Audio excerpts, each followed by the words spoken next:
Hello everyone! In this short video, I'll show you how to properly paint plastic bumper parts with textured paint.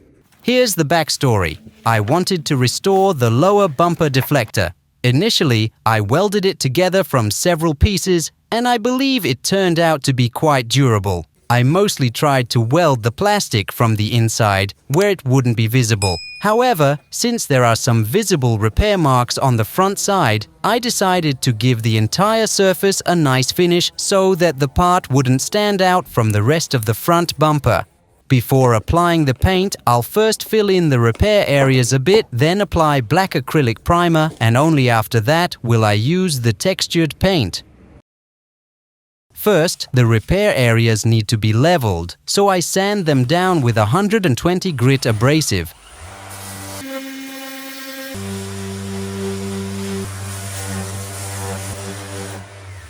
Next, I thoroughly degrease the part to ensure the filler adheres better.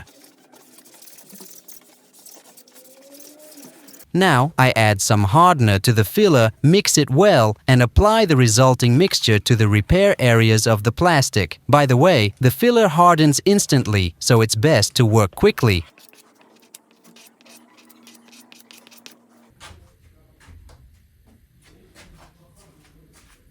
After applying the filler, I remembered that for better adhesion, I could have first applied a special plastic primer. Once the filler has dried, I level the plastic surface again with the 120 grit abrasive.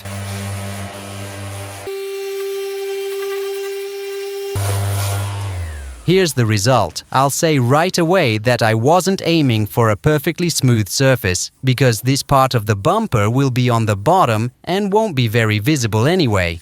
I'm also curious to see how well the textured paint covers small scratches. Next, the entire bumper deflector needs to be sanded, preparing it for the acrylic primer. For this, I used 240 grit abrasive in the form of sandpaper and a soft sponge.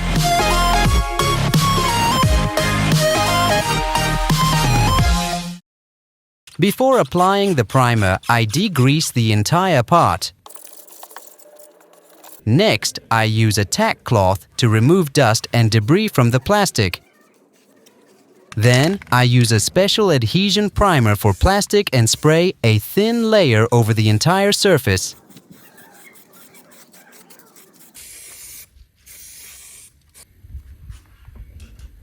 After 10 minutes, I apply a thin layer of acrylic primer.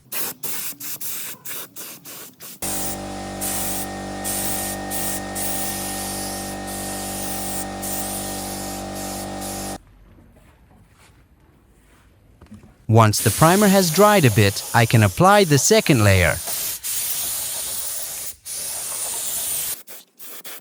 10 minutes after the primer has turned matte, I can apply the first layer of textured paint. Since this is my first time doing this, I first experimented a bit on another piece of plastic to find the optimal air pressure and the distance to hold the spray gun.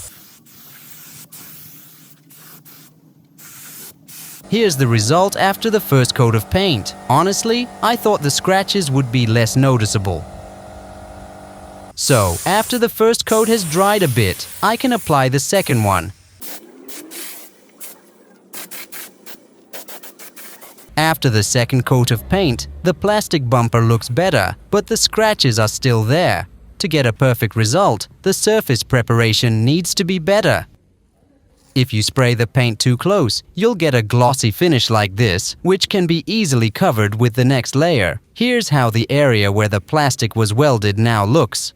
Also, for a better result, I should have sanded the plastic fibers more thoroughly. After the 120 grit abrasive, I could have gone over these areas with 180 grit. Overall, it's a decent result for the lower part of the bumper, since this part will barely be noticeable. My goal was to match the color and texture with the other parts of the bumper. Here's how the finished paint job looks the next day, just before reassembling the bumper.